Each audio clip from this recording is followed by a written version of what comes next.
ভাই ভাই মানে তো রক্তের টান। একটা সম্পর্ক যেখানে থাকে ভরসা, স্নেহ আর নিঃস্বার্থ ভালোবাসা, কিন্তু সেই সম্পর্কের মাঝে যখন এসে দাঁড়ায় সম্পত্তি, তখন কি সেই টান আর আগের মতো থাকে? অনেক সময় থাকে না, বরং ভেঙে যায় বছরের পর বছর গড়ে ওঠা সম্পর্ক।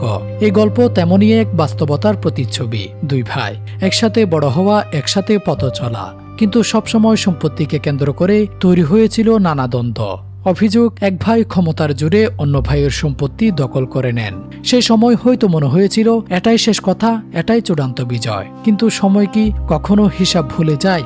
বছরের পর বছর কেটে যায়, সম্পর্ক ভেঙে যায়, দূরত্ব তৈরি হয় আর জমে ওঠে অভিমান। অন্যদিকে যে ভাই তার সম্পত্তি হারিয়েছিলেন, তিনি ধীরে ধীরে নিঃশব্দ কষ্ট নিয়ে জীবন পার করতে থাকেন। কথা কমে যায়, সম্পর্ক হারিয়ে যায়, কিন্তু ভেতরের সেই আঘাত রয়ে যায়। সময়ের চাকা ঘুরতে ঘুরতে একসময় আসে জীবনের শেষ অধ্যায়। মৃত্যুশয্যায় শুয়ে আছেন সেই ভাই, যার কাছ থেকে একদিন জোর করে কেড়ে নেওয়া হয়েছিল তার অধিকার। ঠিক সেই সময়ে হঠাৎ করেই তার পাশে এসে বসেন অন্য ভাই।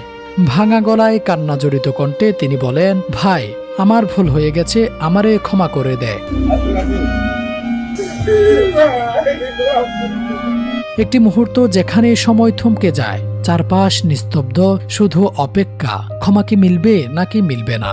মৃত্যু পথযাত্রী ভাই কিছুক্ষণ তাকিয়ে থাকে তার দিকে, চোখে যেন হাজারো স্মৃতি, হাজারো কষ্ট।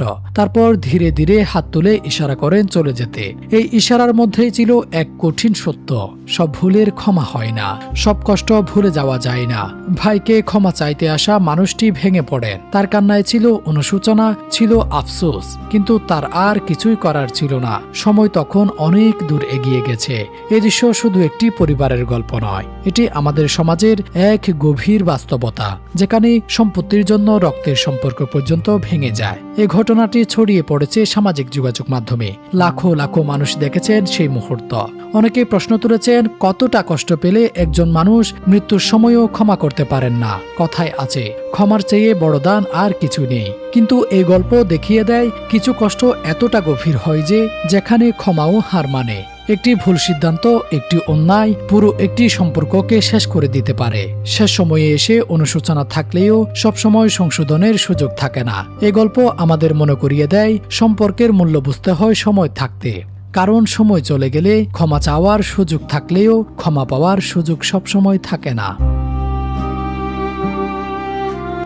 Desk report, ট্রো news.